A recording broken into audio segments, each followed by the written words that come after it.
Bonjour à tous, eh bien, je suis ravie de vous retrouver pour une nouvelle émission de l'été. Booster votre énergie, BVE. Le B, c'est bouger le corps. Le V, c'est vibrer avec le cœur. Et le E, c'est écouter son intuition.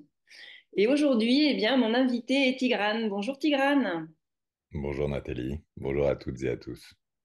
Alors, pour les personnes qui ne te connaissent pas, je vais te présenter et puis après, tu me diras, toi, s'il y a des choses aussi à rajouter dans ta présentation. Donc, pour te présenter un petit peu, j'ai envie de dire que bien, tu es visité dès ton enfance hein, par des expériences un petit peu extraordinaires, des rêves lucides et aussi de la clairaudience. Tu vas aussi étudier l'ethnomusicologie. Tu voyages beaucoup aussi, hein. Je pense que les voyages t'ont beaucoup nourri.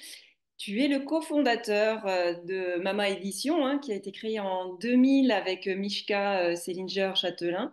Donc, tu as publié aussi deux trilogies chamanes, une sur l'aventure mongole et la deuxième sur l'aventure amérindienne. Donc, ça, 2022-2023.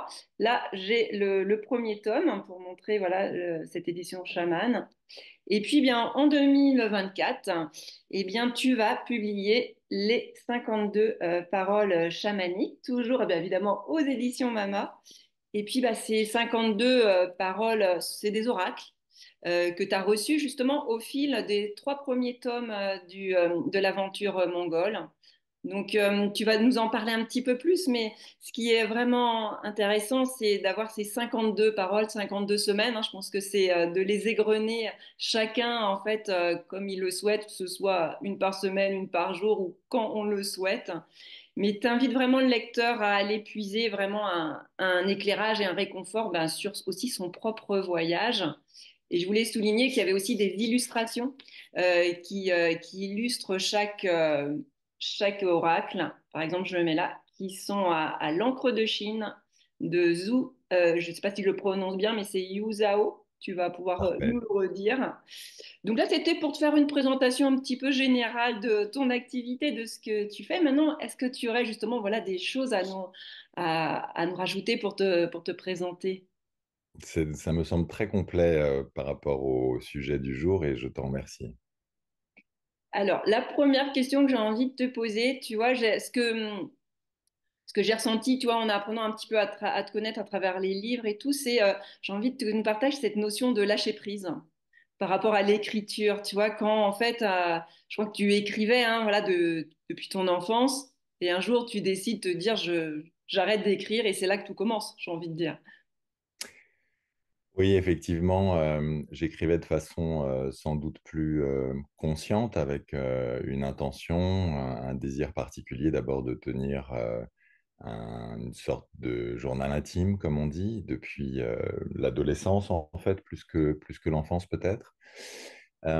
Et puis vers l'âge de 20 ans, après avoir écrit deux, trois carnets, une petite pièce de théâtre, choses comme ça, j'ai écrit pas mal de poésie. Et un jour, puisque ma vie a été d'un certain point de vue, puisque tu parles de lâcher prise, une succession de lâcher prise où je ne savais pas vraiment ce pourquoi je lâchais et où la surprise venait ensuite une fois que la place était faite. Eh bien, vers l'âge de 20 ans, j'étais diplômé de musicologie en Sorbonne. J'étais, après avoir été sopraniste avant la MNU, baryton, j'étais chef de chœur. Je dirigeais des formations musicales et vocales pour enfants et pour adultes. Beaucoup dans la musique sacrée, en fait, la musique baroque notamment, qui me retenait particulièrement, mais aussi l'opéra, etc.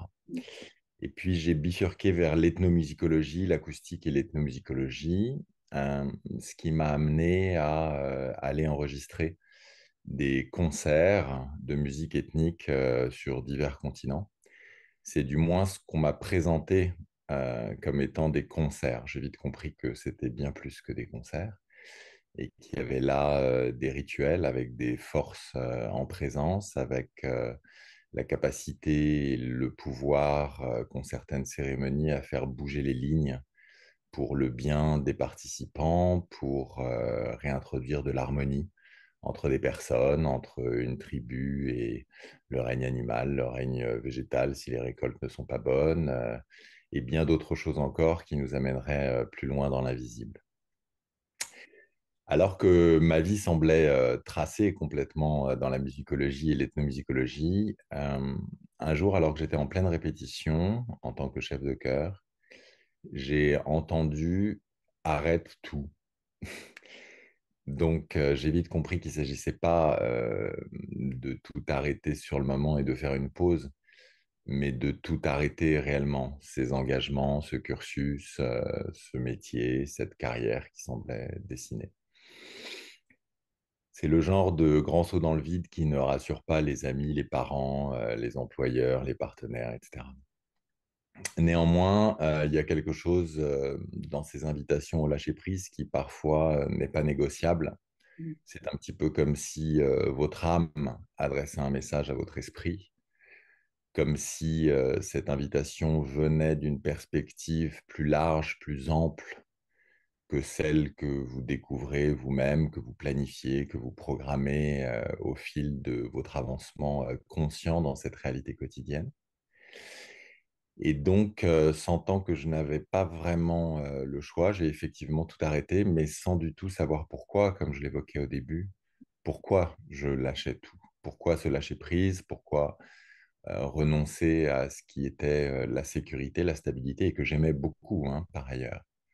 Mais comme s'il y avait quelque chose, inconsciemment encore, qui était plus nourri sur un autre registre, qui, sans me dévoiler l'étape suivante, me demandait en fait d'avoir le courage de se lâcher prise. C'est-à-dire demandait non pas un niveau de confiance en soi ou dans ses aptitudes à rebondir, à changer de métier peut-être, etc.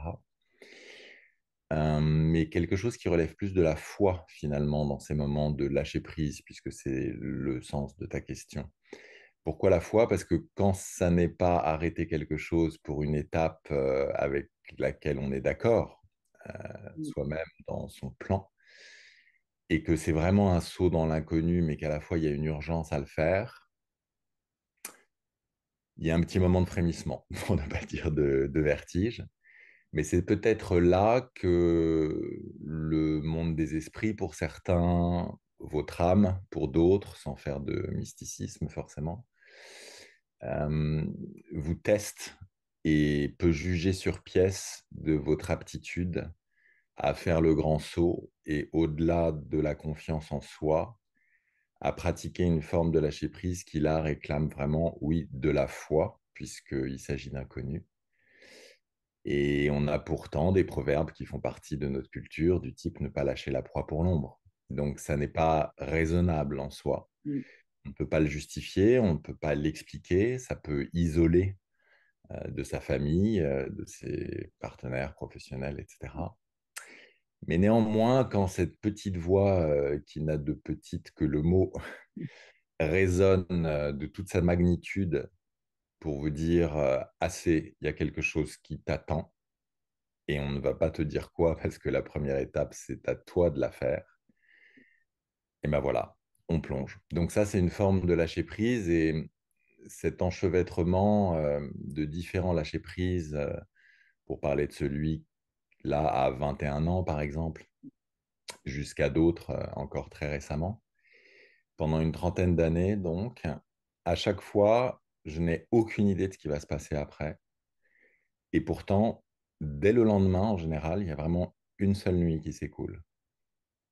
La nature a horreur du vide, peut-être, on pourrait dire, mais en tout cas, il y a ce répondant d'un domaine de l'invisible qui fait que synchronicité, Mm. hasard, ou plutôt rendez-vous, Mm.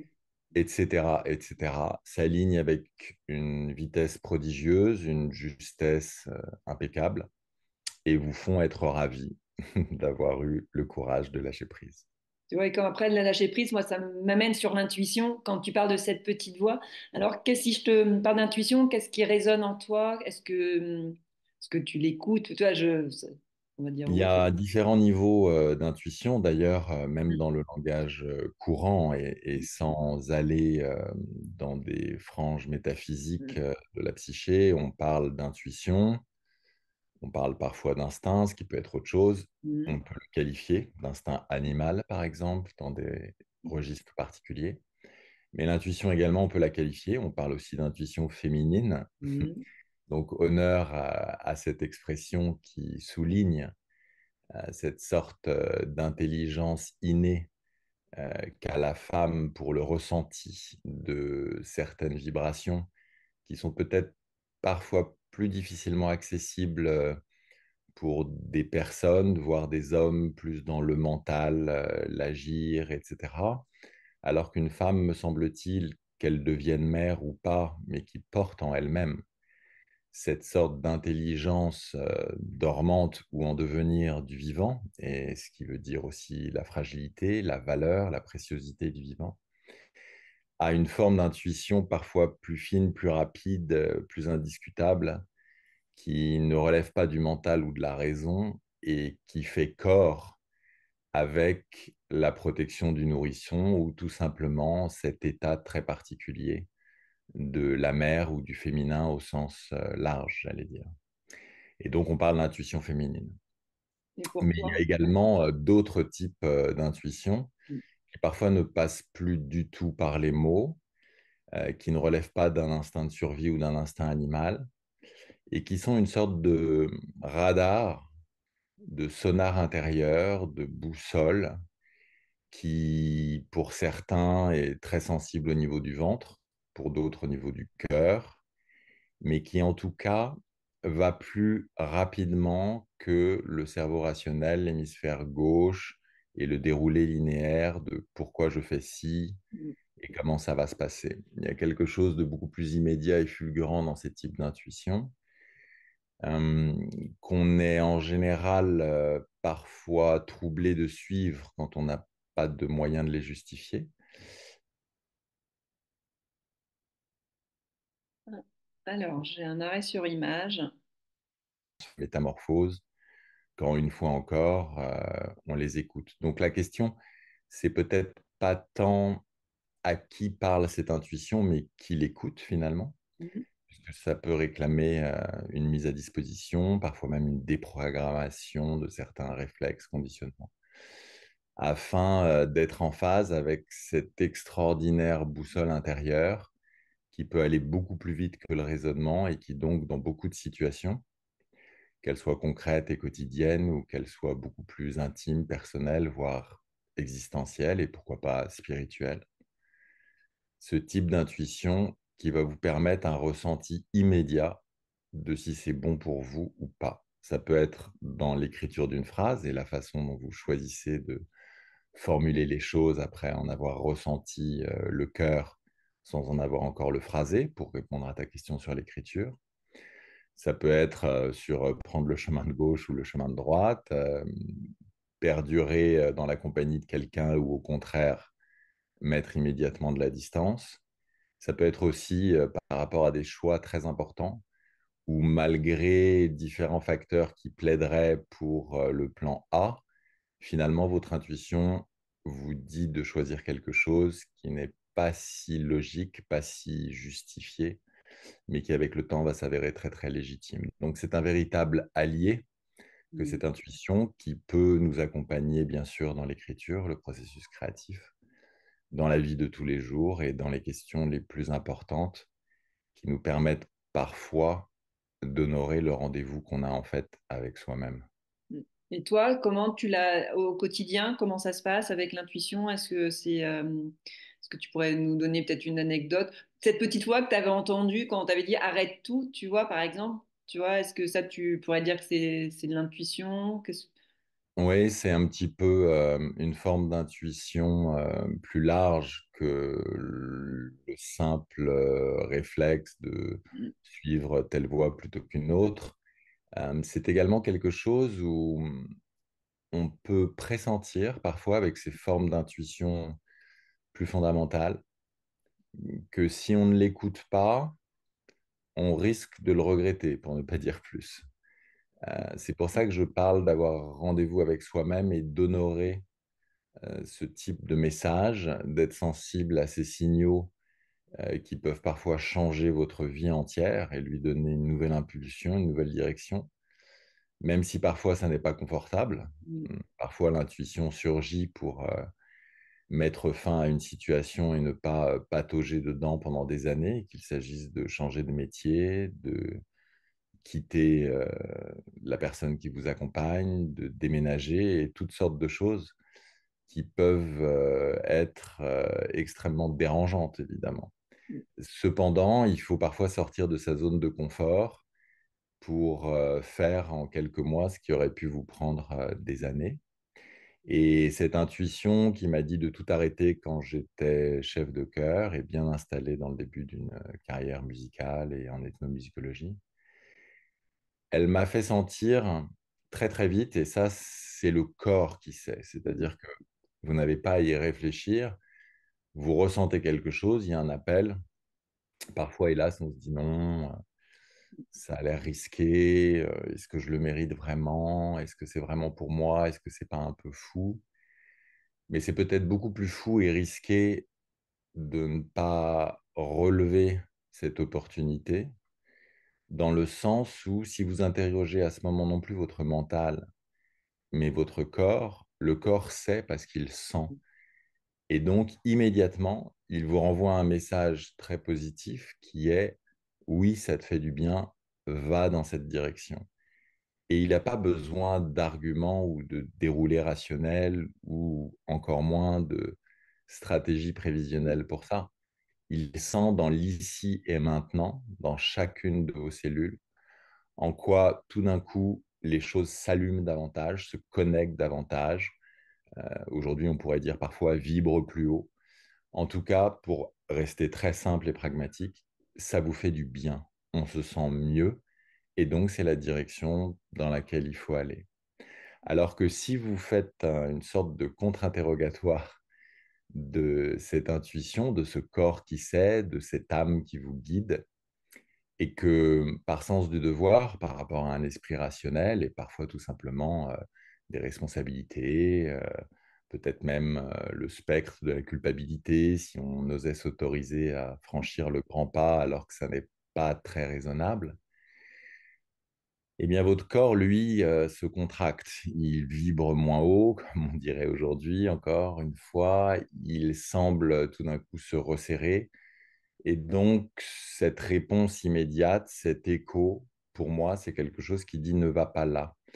Mais ce n'est pas quelque chose qui le dit de façon gratuite. C'est quelque chose qui, en fait, vous renseigne de manière très subtile et parfois à petite échelle sur un phénomène où si vous insistez à aller contre vous-même, vous faites quelque chose de contre nature et vous pouvez finir par le payer en termes de problèmes, qu'ils soient physiques, mentaux, psychiques, d'humeur, de système nerveux et autres. Donc ça fait partie d'une santé globale, aussi bien du corps que de l'esprit, que vous emmenez main dans la main à la rencontre de votre âme. Merci pour cette belle explication hein, par rapport à ton expérience. Et c'est vrai que cette chaîne YouTube, c'est ça, le but, c'est de donner en fait plusieurs aspects. Voilà, on va parler plus intuition aujourd'hui. Et c'est vraiment de donner des pistes pour les personnes qui nous regardent. Donc, je pense que les paroles que tu as prononcées vont sûrement résonner pour certaines personnes. Donc, n'hésitez pas à nous mettre dans les commentaires, et bien justement, vous aussi, comment votre intuition vous parle. Comment bien vous pouvez vous la mettre en action au quotidien et comment elle vous fait avancer. J'ai un petit jeu pour toi. Est-ce que tu es prêt? On va le faire à l'intuition, tu vois. Donc, par rapport à ton livre, tu vois, il y a 52 paroles chamaniques. Mhm. Donc, j'aimerais que tu me donnes un chiffre entre 1 et 52. 13. 13. En fait, j'ouvre le livre et je suis avant que tu dises 13, je suis sur le 13. Donc, c'est rigolo. Donc, on est sur le 13 et je vais lire et comme ça, c'est que tu nous donnes ton ressenti par rapport à cet oracle qui est au feu de le quitter, à l'eau de le laver, à la terre de l'absorber et à l'air de le soigner. C'est le jeune chaman. Je montre en même temps la photo. Alors, qu'est-ce que tu aurais envie de nous dire? Donc cette encre de Chine originale, qui est faite par la peintre Yu Zhao, pour ceux qui n'arriveraient pas à le voir à travers leur écran, représente un feu de bois. Et donc, on parle dans cette, entre guillemets, oracle, en tout cas, cette citation numéro 13, qui vient donc, comme tu le disais, de l'aventure mongole, la première saison de la saga initiatique Chaman, qui sont en fait des récits autobiographiques matinés de contes. Euh, Cette phrase fait référence aux quatre éléments et c'est peut-être une des phrases euh, les plus cryptiques, entre guillemets, puisque elle est à prendre pas seulement de façon euh, littérale, mais également métaphorique. Il y a quelque chose dans ce que tu viens de lire qui, en fait, reflète une certaine dynamique dans certains types de soins. Et dans certains types de soins, et d'ailleurs, le paysage photographié qui est derrière toi en fond fait écho avec l'eau, avec l'air, etc., la terre.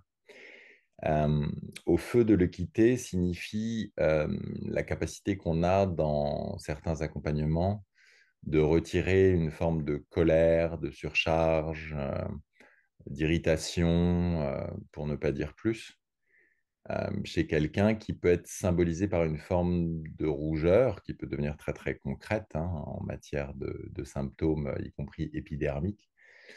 D'ailleurs, on dit voir rouge quand on s'énerve, mais il y a d'autres personnes qui s'énervent et qui vont se gratter et qui vont avoir des plaques rouges ou des roches. Donc là, on est très concret également. C'est toujours intéressant de voir à quel point il y a un recto et un verso par rapport au sens de ces expressions qui finalement rejoignent la matière, mais font peut-être aussi écho, pas seulement à la couleur d'une peau qui démange ou aux joues qui rougissent quand quelqu'un est en colère, mais aussi à des formes d'énergie invisibles que certains captent et qui vont teinter de la même manière, par exemple, ce que certains appelleront l'aura, d'autres des parties du corps éthérique. À l'eau de le laver, donc l'eau au sens propre comme au sens figuré, la solution. L'eau qui lave au premier degré, mais l'eau qui également retire toutes sortes d'énergie et l'eau qui peut, sur certains lieux sacrés, comme une cascade par exemple, dynamiser de façon fulgurante et changer complètement l'équilibre vibratoire, votre humeur, voire même votre réponse immunitaire par un choc thermique tel que le pratique traditionnellement. Là, on n'a pas besoin de parler de chamanisme, mais tel que le pratique traditionnellement toutes sortes de cultures, à l'est, à l'ouest, au sud, au nord, du passage d'un sauna de pays nordiques, d'un sauna brûlant à un lac glacé, en passant par le hammam d'une culture méditerranéenne et l'alternance avec un bain d'eau froide également. Euh, et puis, sans parler bien sûr de l'eau de mer et de sa charge en sel, qui elle a encore d'autres pouvoirs qu'on ne va pas détailler ici, mais qui font bien partie de différentes traditions sur différents continents aussi par rapport à ce flux océanique, cette force de la vague, et même dans une mer calme, sa teneur en sel. Donc, à la terre de l'absorber, c'est évidemment la prise de terre. On peut se mettre d'accord avec des scientifiques sur cette capacité de la prise de terre, du paratonnerre, du relié à la terre. Aujourd'hui, on le découvre de certaines autres façons, avec ce qu'on appelle parfois en anglais le earthing, le fait de reconnecter, d'avoir des chaussures qui laissent respirer sa prise de terre, entre guillemets, pour ce qu'il en est de nos voûtes plantaires. Et au-delà de ça, la capacité qu'a cet être vivant qui est notre nature commun, notre navire commun à tous, qu'on appelle la Pachamama, la terre-mère, Gaïa, ou qu'on fasse référence également à des grands chercheurs, y compris dans les communautés scientifiques, ou à l'hypothèse Gaïa de Lovelock et autres. Bref, ce ressenti qui, au-delà du concept, fait que parfois, et je ne peux parler que de première main, c'est-à-dire je ne fais aucune théorie, ça m'intéresse davantage de vous transmettre ou d'évoquer ce que j'ai vécu moi-même. Euh, Ça me rappelle ces personnes qui parfois tournaient en rond en ville en étant extrêmement sédentarisés et urbains, en perdant petit à petit la connexion avec la nature, qui est peut-être plus naturelle et qui prend plus de temps dans les journées quand on est enfant pour les plus chanceux d'entre nous que lorsque l'on se retrouve enfermé dans des cubes, même dans des cubes et dans des immeubles, etc. Et donc des gens qui, au bout d'un moment, à force de tirer sur l'élastique et d'être un peu déconnectés de la nature, j'en parle parce que c'est évidemment un fondamental dans le chamanisme que de reconnecter à la nature, au-delà de toute religion, au-delà de tout dogme, reconnecter au règne animal, au règne végétal, au règne minéral, pas seulement aux humains.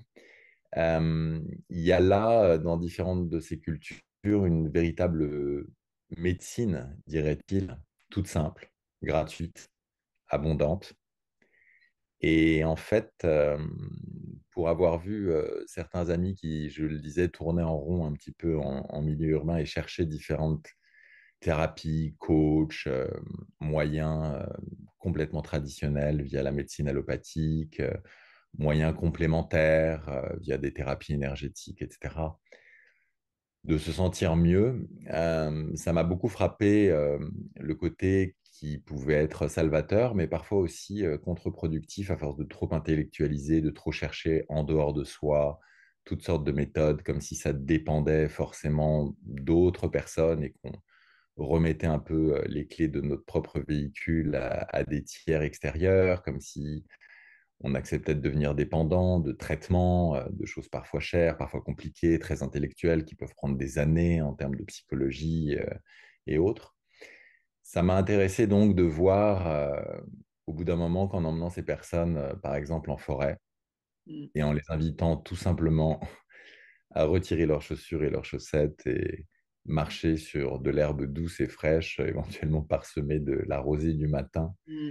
ce soupir, ah, où tout d'un coup, en une seconde, de façon gracieuse et simple, par ce geste si universel et cher à tous les peuples autochtones que j'ai pu rencontrer. La prise de terre se faisait instantanément, sans parler des bienfaits de la rosée à travers la voûte plantaire, etc., etc.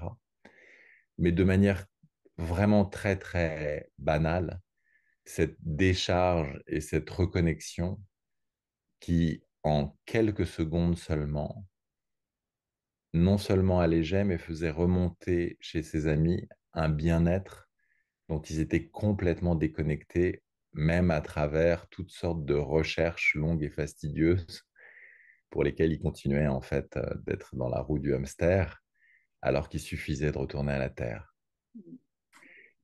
Et puis à l'ère de le soigner, pour terminer sur cette quatrième ligne, au feu de le quitter, à l'eau de le laver, à la terre de l'absorber et à l'air de le soigner. Eh bien, l'air, oui, c'est bien sûr un des éléments, mais c'est plus que ça. L'air peut être aussi la force du vent qui peut nous donner l'impression de nous traverser corps et âme, alors qu'on dirait scientifiquement que le vent va vous contourner, bien sûr, il ne va pas passer à travers vous. Mais néanmoins, il y a plus que ça, et ces cultures traditionnelles, chamaniques ou pas, le savent bien. Et on l'a tous ressenti quand on écarte les bras face au vent et qu'on a l'impression de s'envoler ou qu'on joue à être un oiseau, aile déployée. On sent bien comme ça nous énergise et comme ça fait plus que de nous contourner, comme si véritablement on se prenait un bol d'air, même sans faire d'hyperoxygénation ou d'exercice de respiration, le tropique ou autre, tout simplement en étant dans ce vent puissant qui tout d'un coup modifie, pour ne pas dire élargit, notre champ de conscience, notre ressenti énergétique. Et enfin, pour conclure là-dessus et ouvrir peut-être une petite porte vers un autre niveau dans toutes ces phrases des 52 paroles chamaniques, l'air, on le disait, c'est bien sûr un des éléments, un des quatre éléments, certes. Néanmoins, dans ces sagesses traditionnelles des peuples premiers, des peuples autochtones, il m'a intéressé au bout de 30 ans à voyager. Et ces voyages géographiques se doublent bien sûr de voyages intérieurs qui prennent de plus en plus de place à la rencontre, pas seulement des chamans, mais des femmes médecines, des doyennes et des doyens des tribus, et sans aller à l'autre bout du monde, dans nos campagnes européennes et françaises, à la rencontre de sages-femmes qui pratiquent plus que des accouchements, qui sont parfois aussi des passeuses d'âme, ce qui reflète peut-être ce qu'étaient non pas les premiers, mais les premières chamanes, fin de la parenthèse, mais aussi les rebouteuses, les guérisseuses type magnétiseuses et autres. On a toutes sortes de personnages de ce type dans nos cultures judéo-chrétiennes, dans nos campagnes européennes, dans nos terroirs français, qui bien souvent font bouger les lignes d'une façon qui est extrêmement similaire à ce que pratiquent certaines personnes à l'autre bout du monde. Et peut-être qu'il faut se garder d'aller tête baissée dans cette fascination de l'exotisme ou du tourisme chamanique, dans le sens où, bien sûr, il y a là des voies d'accès encore connectées justement à des savoirs ancestraux, des énergies très particulières liées à certains lieux, à la connexion à la nature et au sacré. Mais ce n'est pas pour autant que nous, Européens, Français, nous sommes en reste et nous avons tout perdu. Il y a des traditions qui restent bien vivantes, certaines visibles, d'autres complètement cachées de par le passé qu'elles ont dû parfois endurer, traverser pour survivre, Dieu merci. Et donc, proche de chez nous, il y a également de ces personnes extraordinaires qui n'ont pas la grosse tête, qui ne vont pas du tout dans une forme de gourouisation ou de pouvoir apparent ou d'apparat, dans le sens où, comme les chamans ou les guérisseuses les plus authentiques, les femmes médecines, les hommes de connaissance, de pouvoir, ils savent bien que ce pouvoir n'est pas à nous. Nous sommes l'aqueduc, mais nous ne sommes pas l'eau, justement. Et ce pouvoir, on le reçoit, on est un humble trait d'union. Il passe à travers nous le temps que nous puissions faire miroir face à quelqu'un qui en a besoin, lui faire remonter de sa partie inconsciente, cachée de l'iceberg, des messages vers le conscient, vers la partie émergée de l'iceberg, pour qu'il les entende de quelqu'un d'autre et que du coup le déclic s'opère alors qu'il n'y a pas accès à lui-même ou qu'il n'a pas accès à son rêve parce qu'il ne pratique pas le rêve lucide, par exemple. Et donc, dans ce type de soins bienveillants, il n'y a aucune raison d'avoir la grosse tête ou les chevilles qui gonflent, puisque par définition, si pouvoir authentique il y a, si intelligence de la nature, si prodige de la force de guérison, de l'énergie de bienfaisance et de vie il y a, ça n'est pas nous qui le contrôlons, qui le dirigeons, nous n'en sommes pas à l'origine, nous n'en sommes que, encore une fois, l'humble transmetteur. Ce détour étant fait pour situer la cartographie dans laquelle on se situe maintenant, tout prend un double sens dans ce type de rencontre.